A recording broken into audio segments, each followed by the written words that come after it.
কান্না করতে করতে চোখের পানি শুকিয়ে গেল, তবুও লোকটার মায়া হলো না। সে নাকি আবার আমাকে পাগলের মতো ভালোবাসে। ভালোবাসা নাকি চাই, সবই ওনার ভণ্ডামি। মনে করে জোর করে বিয়ে করলে ভালোবাসা পাবে। একদম সহ্য করতে পারি না লোকটাকে। আমাকে জোর করে বেঁধে রেখেছে, তাও আবার বাসর ঘরে। এমন বাসর যেন কোনো অন্য মেয়ের কপালে না জোটে। বিয়ের সময়ও হাত পা বেঁধে অনেক মেরেছে আমাকে, মারধর করে বিয়েটা করেই নিল। শয়তানটার জেদের কাছে হেরে গেছি আমি। ঘটনা শুরু হয়েছে 2 বছর আগে থেকে। আমি নীলা, তখন মাত্র 10ম শ্রেণীতে পড়ি। এই লোকটি প্রতিদিন আমার পিছু নিত। অনেকদিন তো ভাইয়া দেখেও ফেলেছিল। বাসায় এসে অনেক কিছু বলেছে আমাকে। লোকটার নাম পূর্ণ, অনার্স শেষ করেছে। এখন আর লেখাপড়া করে না, কিন্তু মাস্তানি করে পুরো এলাকায় নাম করে ফেলেছে। তাই ভাইয়া ওকে দেখতে পারে না। আমাকে অনেকবার তার ভালোবাসার কথা বলতো, আমি কোনো পাত্তা দিতাম না। আমার সাথে অন্য কোনো ছেলে কথা বলতে সাহস পেত না উনার জন্য। উনার পরিবার খুব ভালো ছিল, তবুও উনাকে কখনো ভালোবাসতে ইচ্ছা হয়নি। এমন করে 2 বছর চলে যায়। উনার জ্বালায় অতিষ্ঠ হয়ে গেছি আমি। একদিন বিয়ের কথা বলে, আমি ওনাকে একটা থাপ্পড় মারি, অনেক কিছু বলি। সেদিন থেকে আমি উনার চোখে রাগ দেখেছি। একদিন উনি আমাকে দেখা করতে বলে, আর বলে উনি আমার কাছে ক্ষমা চাইবে, এটাই ওনার শেষ ইচ্ছে। অনেক কিছু ভেবে আমি রাজি হলাম। পরের দিন দেখা করতে গেলাম। উনি আগের মতোই ওনার ভালোবাসার কথা বলতে থাকে।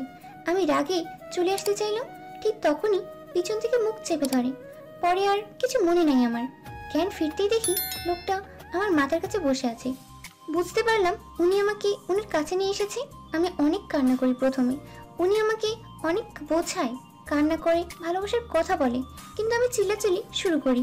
উনার রাগ অনেক বেশি ছিল, তাই আমার হাত পা বেঁধে থাপড়াইছিল। গালগুলো লাল হয়ে গেছে। উনি মুখের বাঁধন খুলে দিল। আমি ফুপাতে ফুপাতে কান্না করতে লাগলাম। আমাকে আগে কেউ কখনো এমন ভাবে মারেনি। কান্না করতেও কষ্ট হচ্ছিল। হয়তো লোকটার একটু মায়া হয়, তাই সরি বলতে থাকে। বিয়ের সব ব্যবস্থা করে ফেলে উনি। উনার বাসায় কেউ কিছু জানে না, শুধু উনার মা একটু একটু জানে। এইদিকে আমি বিয়ে করবো না বলে কান্না শুরু করলাম। আবার সেই থাপড়ানি। এমন করে বিয়েটা করেই ফেললো লোকটা। মনে একটুও মায়া নেই।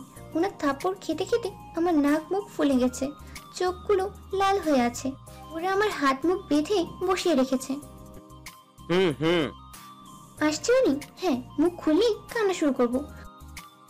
তোমার খুব কষ্ট হচ্ছে তাই না? ওহ, তোমার তো মুখ বাঁধা, দাঁড়াও খুলে দিচ্ছি। দেখো পাগড়িটা কেঁদে কেঁদে চোখের কি অবস্থা করেছে। ওনার কি সত্যি কষ্ট হচ্ছে এটা দেখি? মানে তুমি কেন বুঝতে পারো না আমার ভালোবাসা? ভালোবাসেন তাই না? অনেক বেশি। জানো, ফুল দিয়ে ঘরটা আমি নিজের হাতে সাজিয়েছি, শুধু তোমার আর আমার জন্য। আমার জন্য তো অবশ্যই। আচ্ছা, আপনার এই ইচ্ছেটা মিটাতে আমায় নিয়ে এসেছেন তাই না? কি বলছো তুমি এসব? আমি তোমাকে ভালোবাসি। যদি অন্য কোনো ইচ্ছে থাকতো তাহলে কবেই ইচ্ছেটা পূরণ করে নিতাম, কিন্তু আমি তোমাকে সারা জীবনের জন্য চাই। তাহলে এখন কেন এই ইচ্ছে? এখন তুমি আমার বউ আর আমি তোমার স্বামী। আমার সবকিছুতে তোমার অধিকার আছে, ঠিক তেমনি তোমার সবকিছুতেও আমার অধিকার আছে। আপনি আমাকে কখনোই ভালোবাসেননি, শুধু ভোগ করতে চাইছেন। কি বলো তুমি? আপনি আমাকে ভোগ করতে চাইছেন? আবার বলো তো। হ্যাঁ, আপনি আমাকে ভোগ করতে চাইছেন। লোকটা রাগের মাথায় নিজেই কন্ট্রোল করতে পারে না। আমি কান্নাকাটি শুরু করেছি। ওনার হাতে পায়ে ধরে ক্ষমা চাইছি। উনি কোনো পাত্তা দিলেন না। আমার চোখের পানির কোনো মূল্য নেই। এই প্রথম ওনার ভিতরে জানোয়ারটাকে দেখতে পেলাম। আমি কান্না করছি সারা রাত ধরে, আর উনি পড়ে পড়ে ঘুমাচ্ছে। বদমাইশ কোথাকার।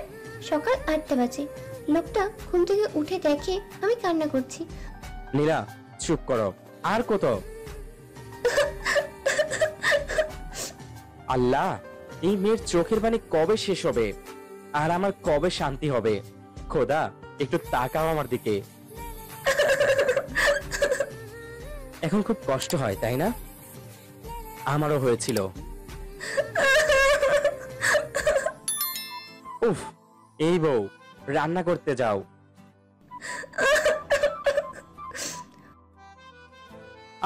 তুমি তো আবার রান্না পারো না, আমাকেই করতে হবে। উনি গোসল করে রান্না শেষ করে আমাকে ডাকতে আসলেন। এই মেয়ে, কি সমস্যা তোমার? এখনো কান্না করতেছো কেন? দুইটা থাপ্পড় মারলো। আমি একদম চুপ হয়ে অবাগের মতো তাকিয়ে রইলাম। আমাকে টানতে টানতে বাথরুমে নিয়ে গেল। চলো, তোমাকে গোসল করিয়ে দিব। কি? হ্যাঁ। লুচ্চা, সব দেখার ধান্দা তাই না? মনে করেছেন কিছু বুঝি না তাই না? কিছু দেখার কি বাকি আছে নাকি? সব দেখে নিয়েছি কালকে। কুত্তা, বের হন। আমি একা গোসল করতে পারবো। অক্ষা করো। গোসল তো করলাম, কিন্তু এখন পরবো কি? উফ! এই, বলো। আমি কি পরবো? এই নাও, শাড়িটা পরে নাও। কি শাড়ি? কিন্তু আমি তো পরতে পারি না। আমি এসে পরিয়ে দিই। এই না না, আমি পরে নিব। কোনো রকম শাড়িটা পেঁচিয়ে পরে বের হলাম। পূর্ণ তাকিয়ে আছে অবাক দৃষ্টিতে আর মিটি মিটি হাসছে। আমি মুখ ফুলিয়ে বসে আছি। হঠাৎ আয়নায় চোখ পড়লো। হ্যাঁ, আজ সত্যি আমাকে বউ বউ লাগছে। নিজেকে তো বউ বউ লাগছে, কিন্তু জামাই তো আস্ত একটা জানোয়ার।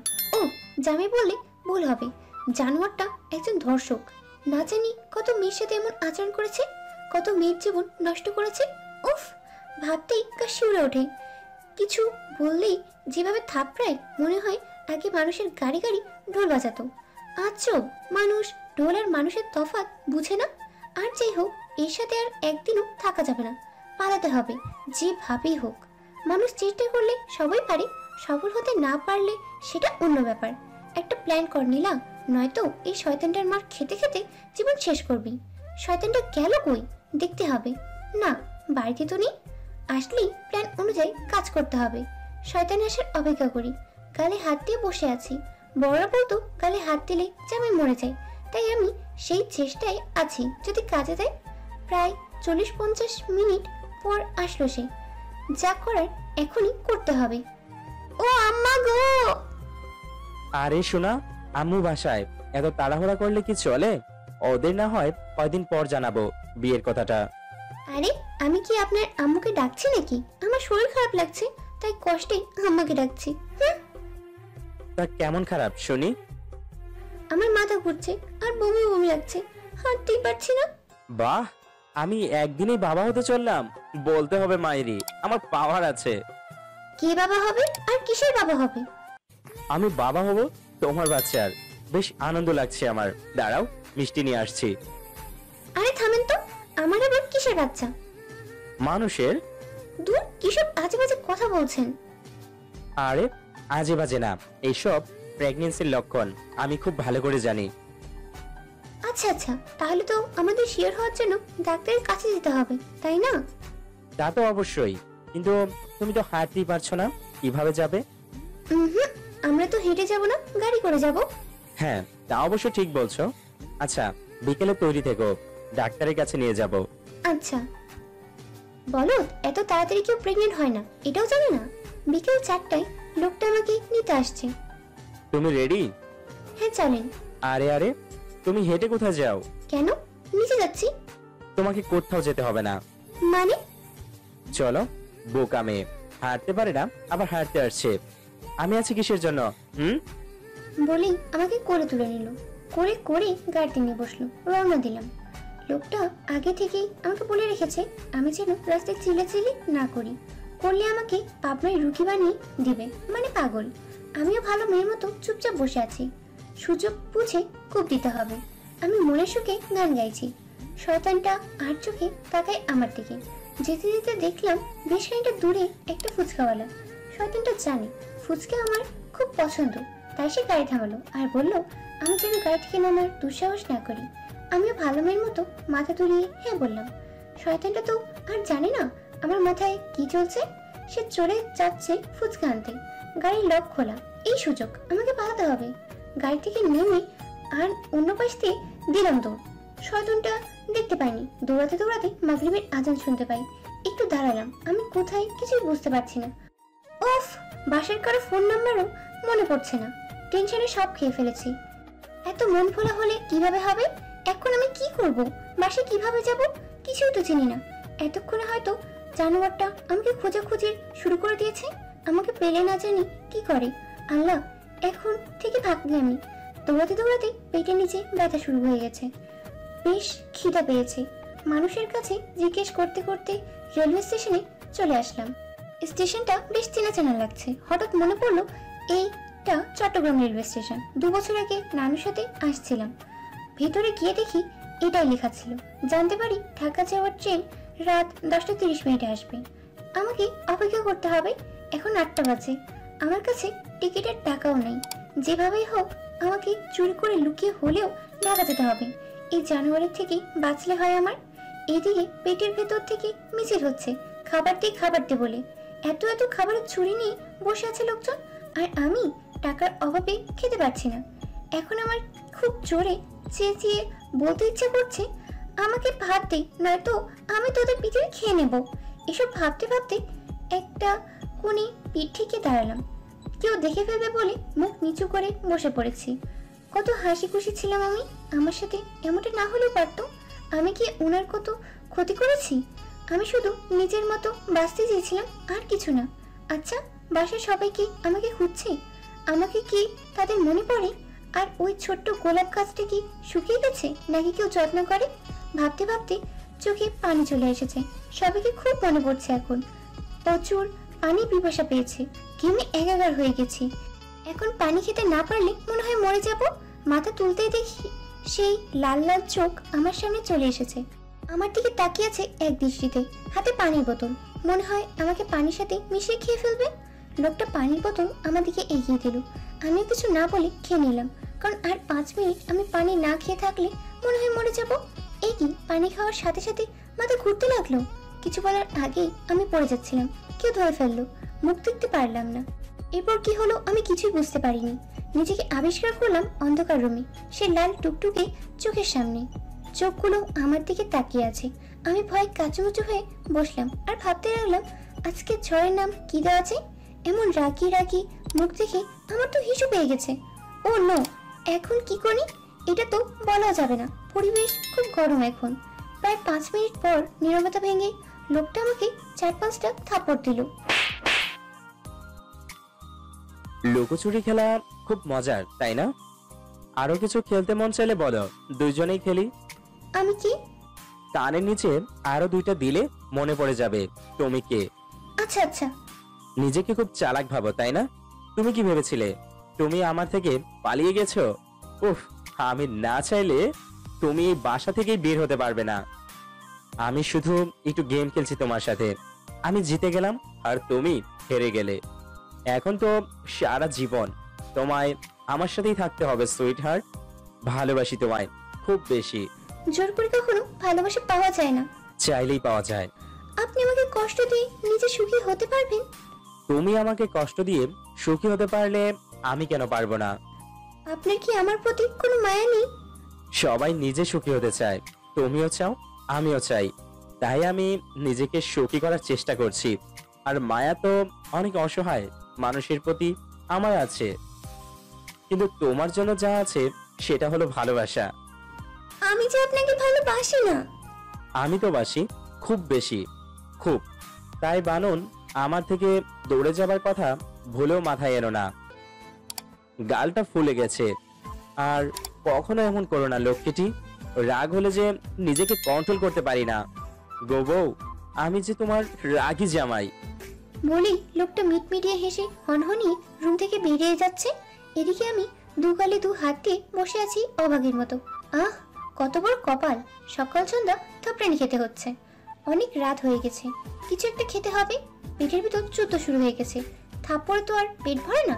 আস্তে আস্তে করে নিচে নামতেই দেখলাম লোকটা খাবার নিয়ে উপরে আসছে। লোকটা যে কিভাবে বুঝে আমার কখন কি চাই। উফ, আমাকে দেখতেই হাত ধরে রুমে নিয়ে আসলো। নিজের হাতে খাইয়ে দিতে লাগলো, ঠিক আম্মুর মতো। কেমন যেন মুখ ভরা মায়া আর মায়া। না না নীলু, তোর এসব ভাবলে চলবে না। ভুলে যাবি না এই মায়াবী চেহারার পিছনে একটা জানোয়ারের রূপ আছে। হঠাৎ করে রাগ হতে লাগলো। এখান থেকে চলে যান, আমার আর খিদে নেই। ওলে আমার আদলিলে মনে হয় আবার রাগ হয়ে গেছে। এই, তুমি রাগ কই রাখো বলো তো? পেটের ভিতর। হায় আল্লাহ, এ কি সর্বনাশ হলো আমার! এই পেটে আমার বাবু হাঁটাহাঁটি করবে, এর মধ্যে রাগ রাখলে সেও তো মায়ের মতো রাগী হবে। তখন আমার একল ওকল কোনো খুলি থাকবে না। বাবুটা ঠিক আমার মতো হতে হবে, বুঝলে? যেন লোকজন দেখলেই বলে বাপকে বেটা। কথাগুলো দাঁতে দাঁত চেপে শুনছি আমি। অনেকক্ষণ একা একা বকবক করে নিচে গিয়ে আবার রুমে আসলো। এই বউ, কি গো? ওই শোনো না, কি হচ্ছে রে কি? আমার না খুব প্রেম প্রেম পাচ্ছে। এখন কি আমি নাচবো? আহ, এমন করো কেন? তো কি করব? দাঁড়াও বলে আলমারি থেকে একটা নীল রঙের শাড়ি নিয়ে আসছে। নাও, এটা পরে আসো তো। পারবো না। কি বললে? না মানে পড়তে পারি না। চলো আমি পরিয়ে দিচ্ছি। না না, একাই পড়তে পারবো। রাত তখন প্রায় 3টে হবে। আমি শাড়ি পরে রুমে এলাম। লোকটা তো দেখি লুচ্চা লুচ্চা চোখে দেখছে আমাকে। উফ, অসহ্য। আস্তে আস্তে কাছে আসতে থাকে। আমি পিছনে যেতে যেতে দেয়ালে পিঠ ঠেকে যায়। মনে মনে হায় আল্লাহ করতে লাগলাম। লোকটা একটু নিচে ঝুঁকে নাকে নাক লাগিয়ে বলল, খেলা শুরু করা যাক। আমি ধাক্কা দিয়ে বিছানায় ফেলে দিলাম। ভয়ে ঘামতে শুরু করলাম। না না, আমি কিছু খেলবো না, আমি ঘুমাবো। আমাকে একা ঘুমাতে দিন। সুইটহার্ট, প্রথমত এই খেলা তোমার ইচ্ছে নয়, আমার ইচ্ছেতে হবে। আর দ্বিতীয়ত তোমাকে বিয়ে করেছি একা ঘুমানোর জন্য নয়। এখন আসো আমার কাছে, আমার আদুলি। আপনার মতো জানোয়ারের সাথে আমি এক বিছানায় কখনো ঘুমাবো না। তোমার কি ভালো কথায় কখনো কাজ হয় না? আমার খারাপ রূপটা বের করতে বাধ্য করো না শোনা। চুপচাপ এখানে চলে এসো। যা করার করে নিন, আমি চলে যাচ্ছি। গুড নাইট বলি ঘুরে দাঁড়িয়েছি অন্য রুমে যাবো বলে। জানোয়ারটা পিছন থেকে চুল ধরেছে। আহ, কি করছেন এসব? আমার লাগছে, ছাড়ুন। ভালো কথায় তোমার কাজ হয় না তাই না?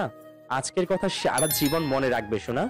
সব সময় জানোয়ার বলো, আজ না হয় জানোয়ারের আচরণটাই দেখাবো তোমায়। চোখগুলো লাল টুকটুকে হয়ে গেছে। এই চোখে কোনো মায়া নেই।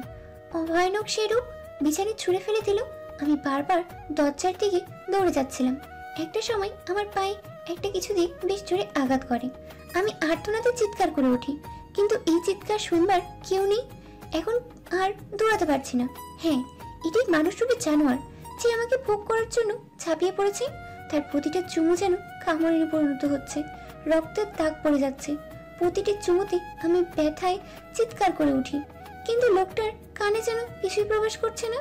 সে যেন মাতাল হয়ে পড়েছে। নিজেকে খুব অসহায় মনে হচ্ছে। আজানের ধ্বনি শুনে সে ছেড়ে দেয় আমাকে। ঘুমিয়ে পড়লো আদুলি বলে গভীর ঘুমে তলিয়ে যায় লোকটা। আমি রুমের এক কোণে গিয়ে ব্যথায় ফুপাতে ফুপিয়ে কান্না করতে থাকি। এই অত্যাচার কতদিন চলবে আল্লাহ জানে। বাইরে পাখির কিচিরমিচির শব্দ হচ্ছে। মনে হয় বড় হয়ে গেছে। আমি যে উঠে ওয়াশরুম যেতে পারছি না। পা বেশ ফুলে আছে। ব্যথায় একটু ঘুমও নেই চোখে। নাক, কান, ঠোঁট মরিচের মতো জ্বলছে, সাথে ব্যথাও আছে। বাইরে আস্তে আস্তে আলো ফুটতে থাকে। এই আলো জানলার পর্দা দিয়ে রুমে ঢুকছে। দেয়ালে হেলান দিয়ে বসে আছি। চোখের পানি শুকিয়ে গেছে গালে, সারা মুখে। এখন আর চোখ থেকে পানি পড়ছে না। 8টা বেজে গেছে। আমি খেয়াল করলাম রাতে আমাকে ফুলদানি দিয়ে পায়ে আঘাত করেছে। ফুলদানিটা মেঝেতে ভেঙে পড়ে আছে। রাতে লাইট অফ থাকায় বুঝতে পারিনি কি দিয়ে আঘাত করেছিল। হঠাৎ লোকটা নড়াচড়া করে ওঠে। চোখ খুলে পাশে তাকালো। আমাকে বিছানায় পাশে না পেয়ে তাড়াতাড়ি উঠে বসলো। সারা রুমে চোখ বুলাতে থাকে। আমাকে মেঝের এক কোণে অসহায়ের মতো গুটিয়ে বসে থাকতে দেখলো। বিছানা থেকে নেমে আমার কাছে এসে আমি চুপচাপ বসে আছি আগের মতো। কাছে এসে বসলো। লোকটার সারা গায়ে নখের আঁচড় রক্তবর্ণ ধারণ করে আছে। অনেক জায়গায় কেটে গেছে। বুঝতে বাকি রইল না এইগুলো আমার নখের আঁচড়। এখনো ঘুমাওনি তুমি? হুম, না ঘুমালে যে সারাদিন মাথা ব্যথা করবে। চলো গোসল করে খাওয়া দাওয়া করে একটা ঘুম দেই। কিছু না বলে ফুপিয়ে ফুপিয়ে কান্না শুরু করে দিছি। বাবুটার কোথায় কষ্ট হচ্ছে আমাকে কি বলা যাবে? বাবুটা কান্না করলে আমারও যে খুব কষ্ট হয়। উনি খেয়াল করলেন আমার পা ফুলে বালিশে আছে। মুখও ফুলে গেছে। ঠোঁট তো চেনাই যাচ্ছে না। করুণ দৃষ্টিতে তাকিয়ে বলল, কালকের জন্য সরি সোনা। তুমি আমার কাছ থেকে পালানোর চেষ্টা করো না প্লিজ। আমি সহ্য করতে পারি না, পাগল হয়ে যাই। মাথা ঠিক থাকে না। তখন কি করি না করি তার ঠিক নেই। অনেক ভালোবাসি তোমায়। এটা ভালোবাসা? এটা ভালোবাসা হলে ধর্ষণকে মানুষ কি বলবে? তোমার আমার সম্পর্ক স্বামী স্ত্রী। তোমার সাথে আমার কিছু হলে সেটা পবিত্র, এটা ধর্ষণ নয়। আমি শুধু তোমাকে সারা জীবন কাছে রাখবো বলে এসব করেছি। ভুল বোঝো না আমায়।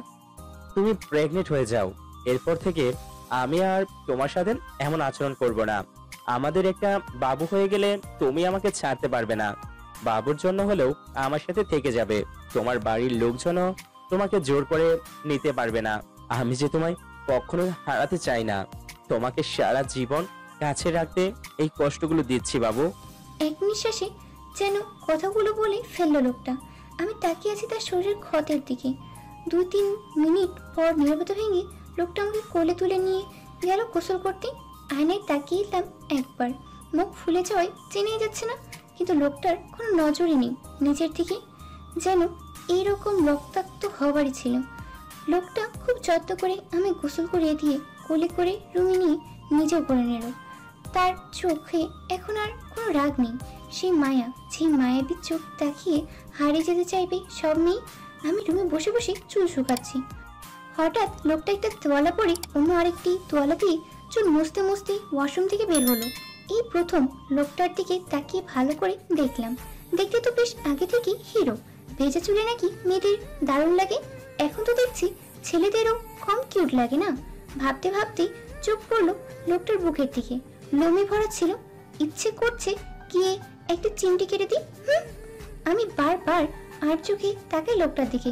সে এখনো ব্যাপারটা খেয়াল করেনি। আল্লাহ, নীলু, তুই দেখি লুচু মেয়ে হয়ে গেছিস। ছিছি, কি লজ্জা। আমি মনে মনে হাসতে থাকলাম। রাতের কথা আমার কিছুই মাথায় নেই।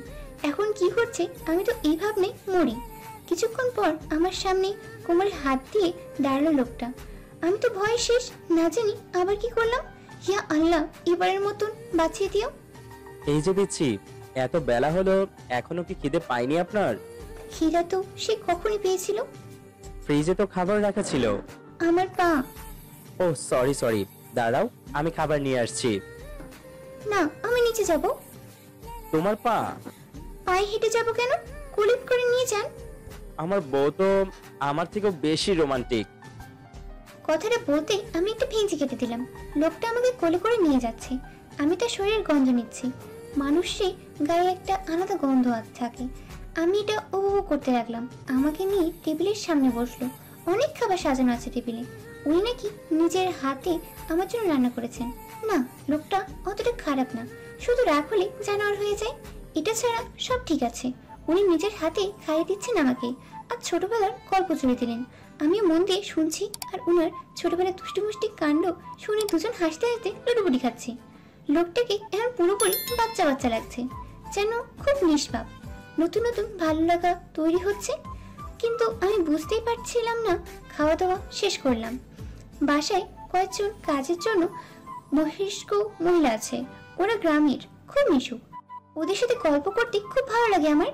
লোকটার কি যেন একটা কাজ পড়ে যায়, আসতে নাকি সন্ধ্যা হবে। সবাইকে বলে যায় আমার খেয়াল রাখতে। আমি সারাদিন বাড়িতে ভালো করে দেখলাম। বেশ বড়সড় একটা বাড়ি। এটা নাকি আমার শ্বশুর আমার স্বামীর জন্য বানিয়েছেন। লোকটা আর আগের মতো নেই। আগে বকাটা ছিল, দেখলেই মনে হতো লোকটার কি বাড়িঘর নেই, এভাবে রাস্তায় রাস্তায় ঘুরে বেড়ায়। এখন চাকরি করে, নিজেকে গুছিয়ে নিয়েছে। বেশ তো। সন্ধ্যা 7টার দিকে তিনি বাড়ি ফিরলেন। আমি বসে বসে পা নাচিয়ে ওই আন্টিদের সাথে টিভি দেখছি। আমাকে দেখে মনেই হচ্ছে না কেউ আমাকে এখানে আটকে রেখেছে। ওনার হাতে বড় বড় দুটো টেডি, সাথে অনেকগুলো চকলেট আর আইসক্রিম। এইগুলো দেখে আমার মুখে হাসি ফোটে, কিন্তু কাউকে বুঝতে দেয়নি। একটা আইসক্রিম আর কতগুলো চকলেট আমার কাছে রেখে বাকিগুলো ফ্রিজে রেখে দিলাম। একসাথে ডিনার করে ওনার আগেই চুপচাপ রুমে গেলাম শুতে। আমি চোখ বন্ধ করে আছি, যেন উনি বুঝতে পারে আমি ঘুমিয়ে গেছি। কিছুক্ষণ পর তিনি এসে পাশে বসে আমার মাথায় হাত বুলিয়ে কপালে একটা চুমু দিয়ে একবার বলল, খুব ভালোবাসি বউটাকে, কিন্তু বউটা কেন যে বোঝে না। এমন বাচ্চা বাচ্চা বউ নিয়ে পড়েছি এক বিপদে। হে আল্লাহ, রক্ষা করো। তারপর একপাশে ঘুমিয়ে পড়েছে। আমিও মিটি মিটি হাসছি। অনেক কিছু ভাবতে ভাবতে কখন যে ঘুমিয়ে পড়লাম নিজেও জানি না। সূর্যের আলো চোখে পড়তেই ঘুম ভাঙলো। পাশে তাকিয়ে দেখলাম লোকটা নেই, হয়তো উঠে গেছে আমার আগে। সকালটা বেশ মিষ্টি মিষ্টি লাগছে, হালকা শীত পড়েছে, তাই অনেক বেলা হলেও কুয়াশার চাদরে ঢেকে থাকে সব। এমন সময় গরম গরম কফি হলে বেশ ভালো হতো। কথাটা ভাবতেই লোকটা কফি নিয়ে হাজির। Good morning sweet heart. কি ব্যাপার, সকাল সকাল ভেঙচি দিলা কেন? রাগ? আমি রাগ? চোখ মুখ দেখে বুঝতে পারি না নাকি? বাহ, রাতে আদর করলেও রাগ, আবার না করলেও রাগ। আমি এখন কোন ফান্দে পড়ে গেছি? রাখেন তো আপনার আজের বাজার, আগে বলেন। আমি ঘুমানোর সময় আমার বালিশের পাশে একটা চকলেট রেখেছিলাম, সকালে উঠে দেখি নাই, কোথায় গেল? কোথায় গেল? বলি কফির মগ টেবিলে রেখে মাথা চুলকাতে লাগলো। হ্যাঁ হ্যাঁ, গেল কোথায়? আজকাল দেখছি চকলেটও চুরি হচ্ছে। তো তো তো- তো- তো- তো- তোমার চকলেট কে চুরি করবে? যে আমার সাথে এক বিছানায় ঘুমায়। কে ঘুমায়? ন্যাকা, মনে হয় উনি জানেন না কে ঘুমায়। তুমি কি আমার কথা বলছো? আমি তো চকলেট খাই না সোনা। আর আমি কি আমার বাবনের চকলেট খেতে পারি? তুমি বলো। কেন, আপনার কি মুখ নেই যে খেতে পারবেন না? আহা, বোঝো না কেন? তোমার চকলেট খেলে আমার ডায়রিয়া হবে। তুমি যেভাবে অভিশাপ দাও, তোমার চকলেট আবার সাহস আমার নেই। চকলেটের তো হাত পা নেই যে দৌড়ে পালিয়ে যাবে। অবশ্যই আপনি খেয়েছেন, হয়তো ঘুমন্ত অবস্থায় খেয়েছেন, তাই এখন কিছু মনে পড়ছে না। কি, তুমি আমাকে ঘুমন্ত চোর বানিয়ে দিলে? শেষ পর্যন্ত বইয়ের কাছ থেকে এই মিথ্যা অপবাদ শুনতে হলো। হে আল্লাহ, আমি আর বাঁচতে চাই না, নিয়ে যাও আমাকে। হয়েছে, এত ঢং করতে হবে না। কি করব তাহলে? আজকে আমার জন্য আরো বেশি করে চকলেট নিয়ে আসতে হবে। যথাজ্ঞা ম্যাডাম। এইবার চকলেট চুরি হলে আমার দোষ নেই কিন্তু। হ্যাঁ, আমি এত বোকা না। এইবার সব চকলেট গোপন জায়গায় লুকিয়ে রাখবো। ইচ্ছে হলে কি হবে, মাথায় বেশ বুদ্ধি। কিছু বললেন মনে হয়? না না, কফি ঠান্ডা হয়ে গেছে, যান গরম করে নিয়ে আসুন। এত শখ করে বিয়ে করলাম, ওই বউ আমার একটু আদর যত্ন করবে তা না, আমি নিজেই বউয়ের সেবা করে মরছি। আল্লাহ। আবারও কিছু বললেন মনে হলো। না না, তুমি ফ্রেশ হয়ে আসো, আমি গরম কফি আনছি। হুম, ওয়াশরুমে গিয়েই হাসিতে লুডুপুরি খাচ্ছি। মিথ্যা অপবাদ দিয়ে বেশ বোকা বানিয়ে দিলাম লোকটাকে। আসলে আমার চকলেট আমি নিজেই খেয়ে ঘুমিয়েছি, আর দোষ পড়লো নিষ্পাপ রাগের জামাইয়ের উপর। ব্যাটাকে এইভাবে জব্দ করতে হবে।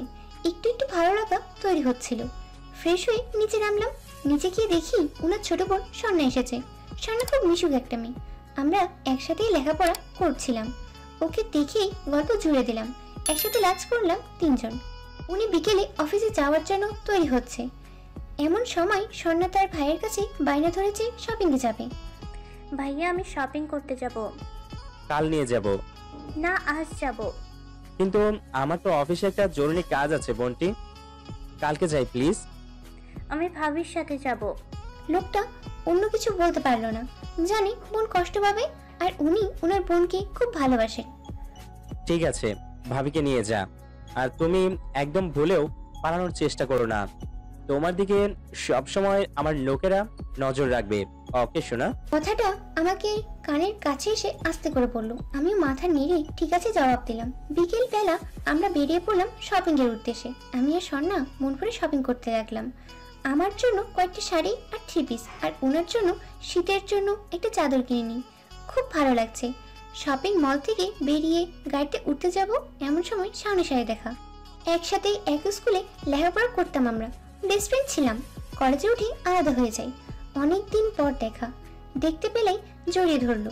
এটা শুধু একজন বন্ধুর মতো, যার মধ্যে অন্য কিছু ভাবতে পারিনি আমি। ওর সাথে প্রায় 1 ঘন্টা কফি শপে কথা বললাম, সাথে স্বর্ণাও ছিল। সেই ছোটবেলায় পুরনো দুষ্টু মিষ্টির কথা জুড়ে দিলাম আমরা তিনজন। আমরা 6টার দিকে বাসায় পৌঁছাই। বাসায় গিয়ে সবাইকে আমাদের শপিং দেখালাম। ঠিক 7টার সময় উনি বাসায় পৌঁছালেন। আমি আর স্বর্ণা টিভি দেখছি। উনি আমাদের দিকে তাকালেন না, সোজা উপরে নিজের রুমে চলে গেলেন। সেটা নিয়ে অতটা মাথা ঘামাইনি আমি। 10:30 বাজে, আমি আর স্বর্ণা সিরিয়াল দেখছি। উপর থেকে একবার জোরে চেঁচিয়ে পড়ল লোকটা, নীলা, রুমে আসো তো। আমি এই কথায় কোনো পাত্তা দিলাম না, নিজের মতো টিভি দেখে চলছি। 30-35 মিনিট পর লোকটা নিচে নেমে আমার সামনে এসে দাঁড়ালো।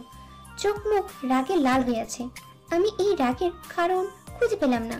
আমার ঠোঁট কাঁপছে, কাঁপা কাঁপা ঠোঁটে বললাম, আমি এখনই উপরে যেতাম। কথা বলে শেষও করতে পারলাম না, ঠাস ঠাস করে 2 গালে 2 থাপ্পড় দিল। শোনা ভয় কাঁপছে। ওকে ধমক দিয়ে রুমে পাঠিয়ে দিল লোকটা। আমার চোখের পানি টলমল করছে। কিছু না বলে আমার চুল টেনে ধরলো। একবার একটা কথা বললে সাথে সাথে সেটা তোকে করতে হবে। ভালো করে মাথায় ঢুকিয়ে নে কথাটা। আমি চুপ, কারণ আমি এই রাগের কারণ বুঝতে পারছি না। লোকটা আমার চুলের মুঠি ধরে টেনে সিঁড়িতে উপরে নিয়ে গেল। আমার কাছে তুই সুখী না? আগে বললেই পারতি। তোর গায়ে অনেক জ্বালা, আমি না হয় মিটিয়ে দিতাম। আমি তো কাপুরুষ না, তুই ভালো করে জানিস। আমার মাথায় কিছুই ঢুকছিল না। তোর শপিং তো 5টার সময় শেষ হয়ে গেছে, তাহলে বাড়িতে 6টায় ফিরলি কেন? কোনো উত্তর নেই। আজকাল ছেলেদের সাথে জড়াজড়ি করতেও মন চাই তোর? কিরে, পরপুরুষের সাথে করতে পারলে নিজের স্বামীর সাথে পারবি না কেন? অন্যের বিছানায় শুতে পারলে আমার বিছানায় শুতে এত সমস্যা কেন তোর? আমার মুখে কোনো কথা আসছে না। মানুষের ভাবনা এত নিচেও হতে পারে, এত খারাপ চিন্তা ভাবনা। এই লোকটা কিভাবে আমাকে ভালোবাসতে পারে? সকালে এক রূপ, রাতে এক রূপ, ঘন্টায় ঘন্টায় রূপ পরিবর্তন। মাথাটা ঘুরছে। চুপ কেন তুই? কিছু বল। আমার চোখ পানিতে ভরে গেছে, শুধু ছড়ার অপেক্ষা। তোকে যে কি করতে ইচ্ছে করছে আমার। এই, আমার কি নেই যা ওই ছেলের মধ্যে আছে? বল। টেনে শাড়িটা খুলে ফেলেছে। তোর কোথায় কোথায় হাত দিয়েছে তোর ওই প্রেমিক? এইখানে, এইখানে, এইখানে। তুই তো অপবিত্র হয়ে গেছিস, তোকে এখন পবিত্র করতে হবে। আমি কিছু বলতে চেয়েও বলতে পারিনি, শুধু অবাক হয়ে দেখছিলাম লোকটাকে। এখন তো আমার অবাক হওয়ারই পালা। একটা মূর্তির মতো দাঁড়িয়েছিলাম আমি। লোকটা আমাকে টেনে ওয়াশরুমে নিয়ে গেল। রাত 12টা বাজতে চললো। ঝর্ণার নিচে নিয়ে ঝর্ণা ছেড়ে দিল। সারা রাত তুই এই পানির নিচে দাঁড়িয়ে থাকবি, ভুলেও এর নিচে থেকে সরবি না, কথাটা মাথায় রাখিস। আমিও চুপচাপ দাঁড়িয়ে আছি। Bye sweetheart. বলে চলে গেল। এটা কি আসলেই ভালোবাসা? এমনিতেই শীতের সময় পানি বরফে পরিণত হয়েছে। হে আল্লাহ, আমি তোমার কি এমন ক্ষতি করেছিলাম? কেন তুমি এতটা কষ্ট দিচ্ছ আমায়? দেখা যাক এই অত্যাচার কতদিন চলতে থাকে। শরীরে প্রচন্ড ব্যথা অনুভব হলো, মাথায় চিনচিন ব্যথা করছে। আস্তে করে চোখ মেলে তাকালাম। এ কি, আমি কোথায়? পাশে তাকিয়ে দেখি লোকটা আমার হাতের উপর হাত রেখে ঘুমিয়ে পড়েছে। আমি হাসপাতালের বেডে শুয়ে আছি। কি হয়েছে আমার? আমার নাড়াচাড়া লোকটা বুঝে যায়। তাড়াতাড়ি ঘুম থেকে উঠে বসে। চোখ দুটো লাল হয়ে আছে, মনে হয় ঘুমায়নি সারা রাত। এখন কেমন লাগছে তোমার? ভালো, কিন্তু আমার কি হয়েছিল? সকালে উঠে দেখি তুমি জ্ঞান হারিয়ে ফ্লোরে পড়ে আছো। রাতের জন্য আমি অনেক অনেক সরি। আর কখনো এমন হবে না সোনা, আমার ভুল হয়ে গেছে। আমি তো বাজে মেয়ে, তাই এমন ব্যাপার পেতে হয়। এতে আপনার তো কোনো দোষ নেই। এমন বলে না লক্ষ্মীটি, তুমি খুব ভালো, খুব মিষ্টি, আমার আদরের বউ। হ্যাঁ, খুবই আদরের, খুব ভালো জানি আমি। আচ্ছা, তোমার জন্য একটা সারপ্রাইজ আছে। কি সারপ্রাইজ? বাসায় ফিরলেই দেখতে পারবে। আমি এখনই যাব বাসায়। কি ব্যাপার, আগে আমার কাছ থেকে পালাতে চাইতে, আর এখন আমার কাছে তাড়াতাড়ি আসতে চাইছো? ভালোবাসা হয়ে গেছে মনে হয় বাবুটার।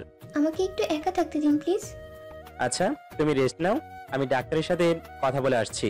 বলে চলে গেল। কিছু একটা ভাবতে লাগলাম, এমন সময় স্বর্ণের আগমন। তোমার তো ভাগ্য খুব ভালো ভাবি। আমার ভাই যে বউ পাগলা হয়ে গেছে। মানে? তোমার তো 2 দিন কোনো জ্ঞান ছিল না। এই 2 দিন ধরে ভাইয়া কিছু খেলো না, একটু ঘুমায়ও নি, শুধু তোমার পাশে বসেছিল। কখন তোমার জ্ঞান ফিরে এই আশায়। ভাই আমার প্রেমে পাগল হয়ে গিয়েছে। বলি মিটিমিটি হাসছে স্বর্ণা। ভাবি, বলো। পাশের কেবিনে কে ভর্তি আছে জানো? কে? শাওন। এটা আবার হাসপাতালে ভর্তি কেন? দেখলেই বুঝবে। আচ্ছা চলো। কোথায়? শাওনের কাছে। তোমার শরীর এখন কেমন? হাঁটতে পারবে তো? হ্যাঁ, এখন তো বেশ ভালো লাগছে, হাঁটতে পারবো, চলো।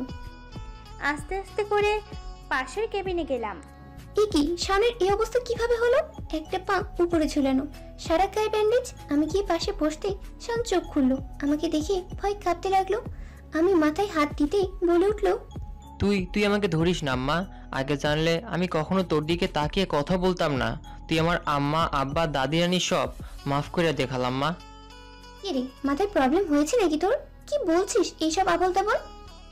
আমার থেকে দূরে থাকবো নে, না হলে তোর জামাই আমাকে জীবিত কবর দিবে। কথাটা শুনতেই মাথায় হাত চলে গেল আমার।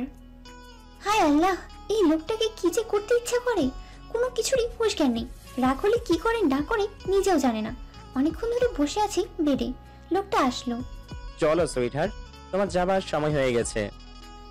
চলেন। আরে আরে, হেঁটে যাবে নাকি?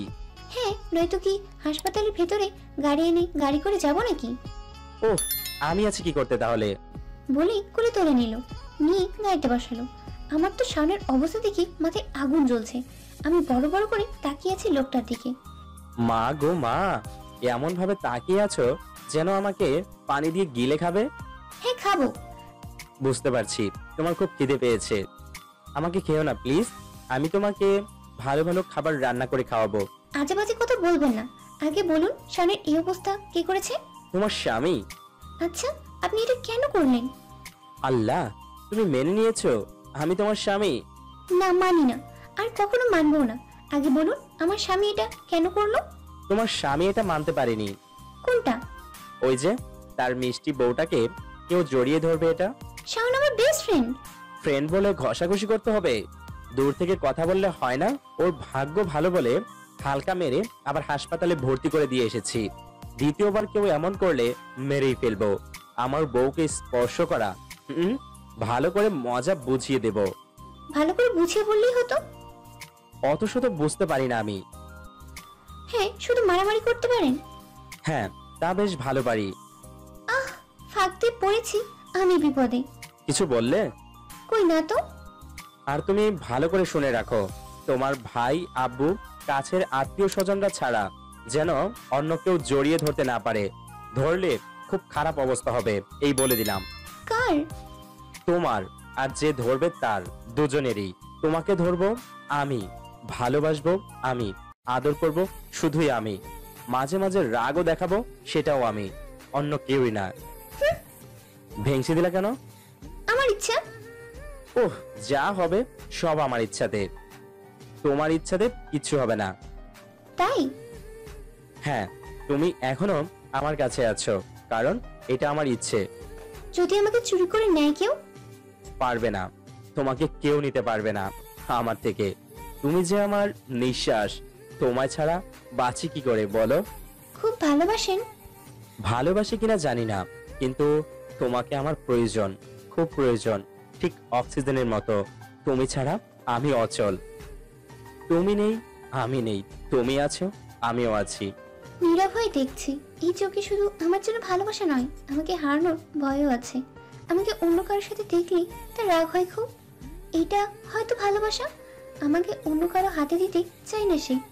আমি কি শুধুই তার? এই এই এই এই বলুন, আমি ভাবনার জগৎ থেকে চলে আসলাম। তুমি আমাকে ভালোবাসতে পারো না কেন? আমার দোষটা কোথায়? আমাকে জোর করে আটকে বিয়ে করেছেন, আবার দোষ খুঁজছেন আপনি? অন্য ছেলে হলে রেপ করে ছেড়ে দিত।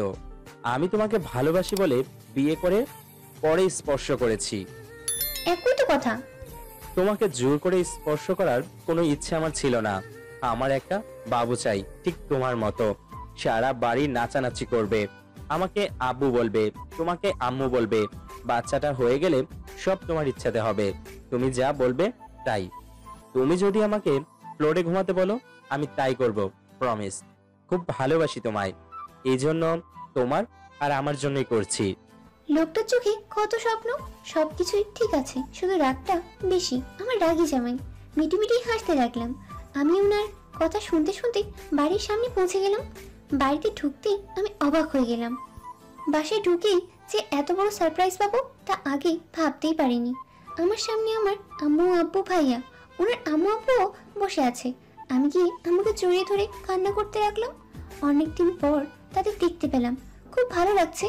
আম্মু আমার চোখ মুছে দিচ্ছেন। আমাদের আগেই বলতে পারতি রে মা, আমরা সব মেনে নিতাম। মানে কি? তুই পূর্ণকে ভালোবাসিস, আমাদের আগে বললেই হতো। এইভাবে না পালিয়ে আমাদের বললে আমরা সুন্দরভাবে আয়োজন করে তোদের বিয়ে দিতাম। আমার মাথার উপর দিয়ে যাচ্ছে সব। কিছু বলছে এরা, আমি কিছু বলতে যাব, এমন সময় লোকটা আমাকে টেনে উপরে নিয়ে উপরে চলে গেল। কি ব্যাপার, আমাকে জোর করে নিয়ে আসলেন কেন? ওদের কথা ভালো করে বুঝতেও পারলাম না। যাই, আমি শুনে আসি কি হয়েছে। ছাড়ুন আমাকে। কোথাও যেতে হবে না। আপনি তাদের কি বলেছেন বলুন?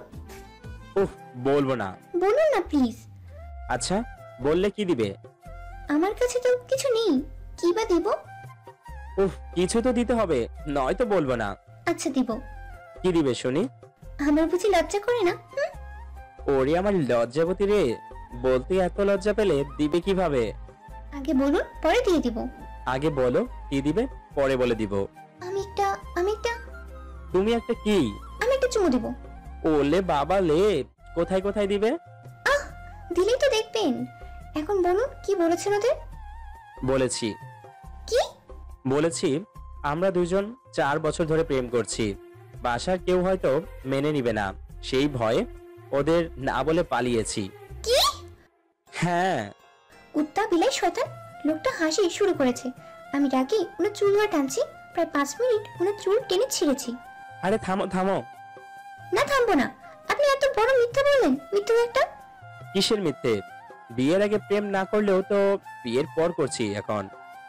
কিসের প্রেম? হ্যাঁ বলেই পিঠে চিমটি কেটে দিলাম। আল্লাহ, দেখো নীলা, এইসব দিবার কিন্তু কথা ছিল না। যা দিবার কথা ছিল ওটা দাও। দিব না। দিবা না? উহুম, দিবে না তো? না না না। বুঝেছি, আমারটা আমাকে জোর করে আদায় করে নিতে হবে। ভালোই হলো, আমি নিজে আদায় করে নিলে অন্য কিছু নিতে পারবো। অন্য কিছু কি? ওই যে বাসর রাতের কথা মনে আছে? আমার তো লজ্জা লাগছে এখনই। না, কি না? আমি দিয়ে দিচ্ছি, আপনাকে নিয়ে নিতে হবে না। এখন যে আমার অন্য কিছু পেতে ইচ্ছে করছে। কি?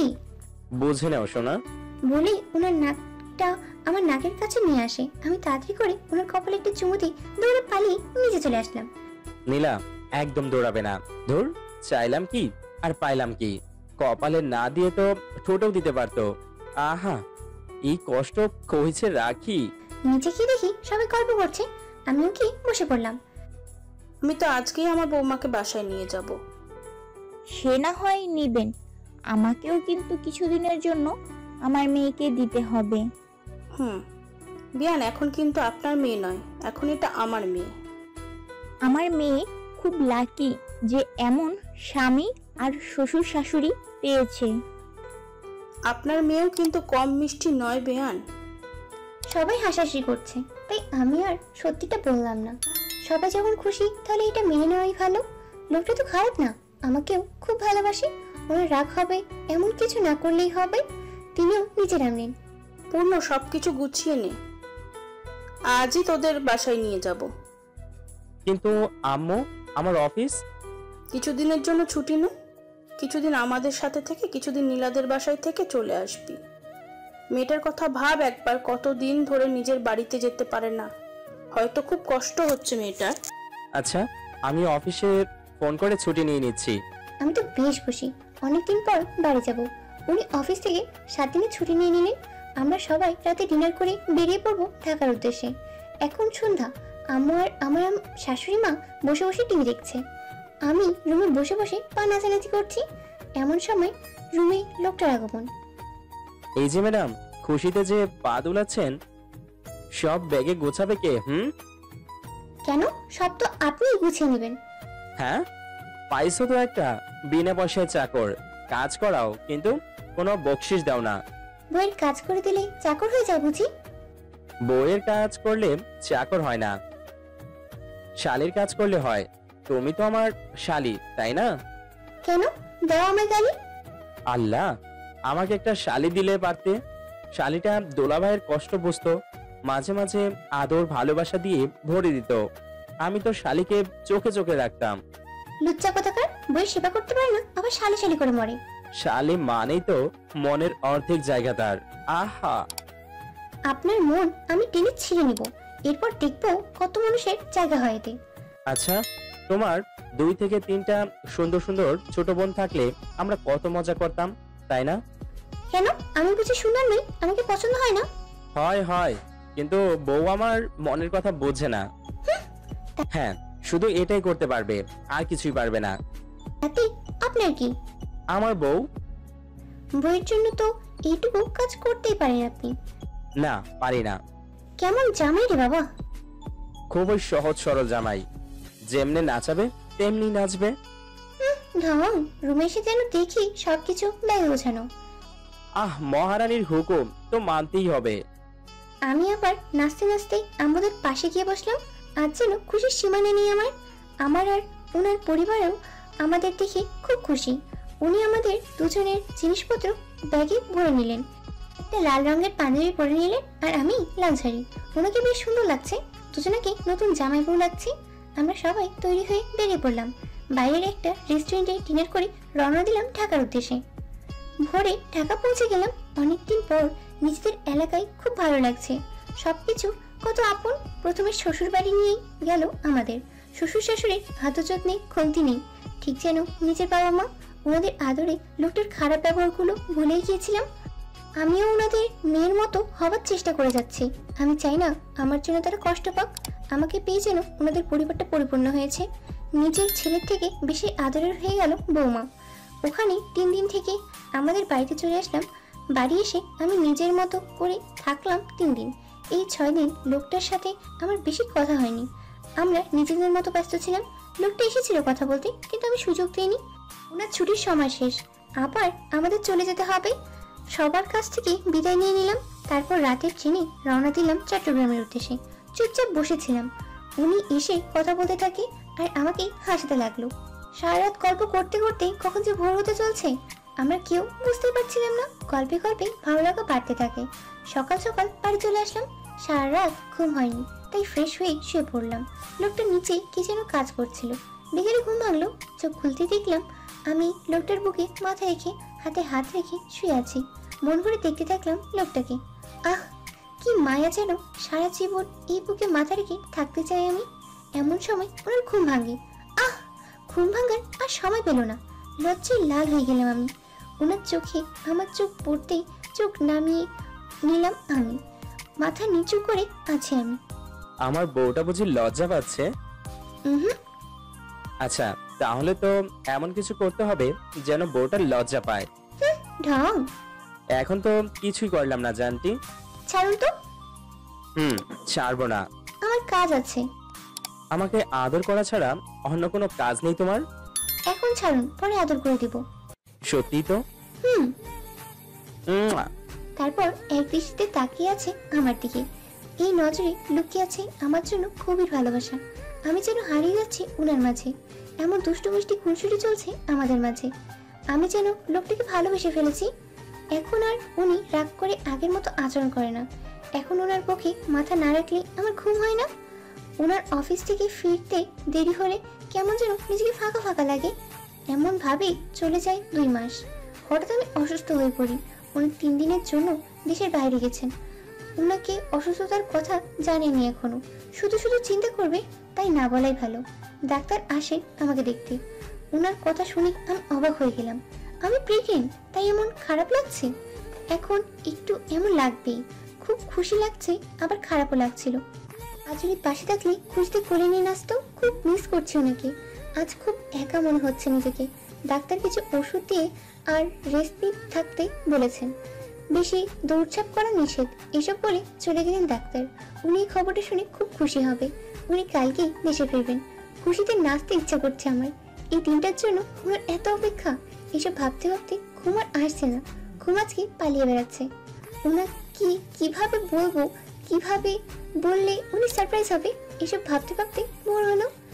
আজ আমি নিজের হাতে ওনাকে রান্না করে খাওয়াবো। সকাল থেকে সব কাজ শেষ করতে হবে। মনের খুশিতে রান্না শুরু করে দিলাম। বাড়ির সবাই অনেক বাধা দিল, আমি মানিনি। রান্না বান্না শেষ করে ওনার আনা নীল রঙের শাড়িটা আলমারি থেকে বের করে পরে নিলাম। চোখে কাজল, কপালে টিপ, ঠোঁটে হালকা লিপস্টিক। আহা, আমি যেন নিজের প্রেমে পড়ে যাবো আজ। সারা বাড়িতে রঙিন রঙিন মোমবাতি জ্বালিয়ে রেখেছি। বিকেল হয়ে গেছে। আজ সারাদিন উনি আমাকে একবারও ফোন করেনি। হয়তো কাজে খুব ব্যস্ত ছিল, তাই এটা নিয়ে আর ভাবলাম না। ওনার আসার সময় হয়ে গেছে। নিজেকে খুব খুশি মনে হচ্ছে আজ। আমাদের পরিবারটা পরিপূর্ণ হতে চলেছে। ভাবতে ভাবতেই একটা ফোন আসলো। উনি হয়তো ফোন করেছেন। দৌড়ে গিয়ে ফোন ধরি আমি। আপনি কি মিসেস নীলা চৌধুরী? জি। পূর্ণা চৌধুরী কে হয় আপনার? আমার স্বামী। কি হয়েছে, আর আপনি কি? আপনি তাড়াতাড়ি চট্টগ্রাম মেডিকেল হসপিটালে চলে আসুন। আমার স্বামীর কি হয়েছে? আপনি আসুন আগে। হ্যালো, আমার কথা শুনুন। টুট টুট টুট। ফোন রেখে দিল। কি হলো ওনার? বুকের ভেতর কেমন যেন লাগছে। দৌড়ে ছুটে গেলাম। যত সামনে এগোচ্ছি তত হার্টবিট বেড়ে যাচ্ছে। কিছু একটা হয়েছে ওনার। আমি কি ওনাকে হারিয়ে ফেলেছি? না না, এসব কি ভাবছি আমি? ওনার কিছু হবে না, হতে পারে না। ওনার কিছু হলে আমি কি নিয়ে বাঁচবো? ভাবতে ভাবতে ওনার কেবিনের সামনে চলে আসলাম। কিছুক্ষণ পর ডাক্তার কেবিন থেকে বের হলেন। ডাক্তার, ডাক্তার, আমার স্বামী কি হয়েছে? উনি এখানে কেন? দেখুন মিসেস নীলা, আপনার স্বামী রাস্তায় অ্যাক্সিডেন্ট হয়েছে সকালবেলা। রাস্তার কিছু লোক ওনাকে হসপিটালে ভর্তি করে দেয়। ওনার মোবাইল থেকে আপনার নাম্বার পেয়ে আমরা আপনাকে ফোন করেছি। এখন কেমন আছে? বাসায় নিয়ে যেতে পারবো ওনাকে? নো, ওনার এখনো জ্ঞান ফেরেনি, মাথায় আঘাত পেয়েছে। কিছু সময় পর না হলে আমরা কিছুই বলতে পারছি না। আমি একবার আমার স্বামীর কাছে যেতে পারি প্লিজ? হ্যাঁ, কিন্তু কান্নাকাটি করবেন না, এতে পেশেন্টের সমস্যা। ঠিক আছে বলেই চলে গেলাম ওনার কাছে। মুখে মাস্ক পরানো, অসহায়ের মতো পড়ে আছে। কিছুক্ষণে যেন শুকিয়ে গেছে লোকটা। আমার ভেতরটা মোচড় দিয়ে উঠল, চোখ বেয়ে পানি গড়িয়ে পড়ছে। আজ বুঝতে পারছি ভালোবাসা কেমন হয়। ওনার থেকে বেশি কষ্ট যেন আমার হচ্ছে। নিঃশ্বাস নিতে কষ্ট হচ্ছে আমার। পাশে বসে আস্তে করে হাতটা ধরলাম। আমার একা থাকতে খুব ভয় হয়। আপনি বাসায় চলেন না, একা ঘুমাতে ভয় করে আমার। খুব অভিমান করে আছেন আমার সাথে, তাই না? আমি আর কখনো আপনার কথার বাইরে যাব না, আপনার রাগ তুলব না। আমি যে আপনি খুব ভালোবেসে ফেলেছি। ওনার হাত আমার পেটে নিলাম। দেখুন, এটা আপনার গিফট, আপনার সন্তান। পছন্দ হয়নি গিফট? দয়া করে একবার তো কথা বলুন। ওনার বুকের উপর শুয়ে কান্নায় ভেঙে পড়লাম। কিছুক্ষণ পর ওনার হাত নড়ছে। আমি তাড়াতাড়ি ডাক্তারকে ডেকে আনলাম। ডাক্তার ভালো করে দেখলেন। পুরো মিরাক্কেল হয়ে গেছে। উনি এখন সম্পূর্ণ বিপদমুক্ত। কিছুদিন রেস্ট নিলে সব ঠিক হয়ে যাবে। 2-3 দিন পর ওনাকে বাসায় নিয়ে যেতে পারবেন। আমি বসে ওনার হাত ধরে কান্না শুরু করে দিলাম। এই কান্নায় সুখ মেশানো আছে। 9 মাস পর খুব কষ্ট হচ্ছে। উনি আমার হাত ধরে পাশে বসে আছেন। আমার প্রতিটা কষ্ট উনি অনুভব করছেন। চোখ দুটো লাল হয়ে আছে। আমি বুঝতে পারলাম ওনার কষ্ট হচ্ছে খুব। কিছুক্ষণের মধ্যেই আমাকে নিয়ে যাবে অপারেশনের রুমে। আমি ভালো করে দেখছি মানুষটাকে। যদি কখনো না ফিরে আসি তবে এটাই যে আমার শেষ দেখা। শুনুন। বলো। ভালোবাসি আপনাকে। আমিও খুব ভালোবাসি তোমাকে। তোমার কিচ্ছু হবে না, দেখে নিও। তোমাকে বাঁচতে হবে আমার জন্য। আমি মাথা নেড়ে হ্যাঁ বললাম। আমাকে নিয়ে যাচ্ছে। আব্বু, আম্মু, শ্বশুর, শাশুড়ি সবার মুখে চিন্তার ছাপ। প্রায় 2 ঘন্টা পর আমাদের একটি ছেলে সন্তান জন্ম হলো। ঠিক ওনার মতো খুশির বাদ ছিল না। সবাই খুশি। উনি তো আনন্দে নাচানাচি করছে। সবাইকে দেখে আমিও খুশি। আর কিছু চাই না আমার। জীবন চলতে থাকুক তার আপন গতিতে। সবশেষে ভিডিওটি যদি আপনাদের এতটুকু ভালো লেগে থাকে তাহলে আর দেরি না করে এক্ষুনি ভিডিওতে একটি লাইক দিয়ে আপনার বন্ধুদের সাথে শেয়ার করুন।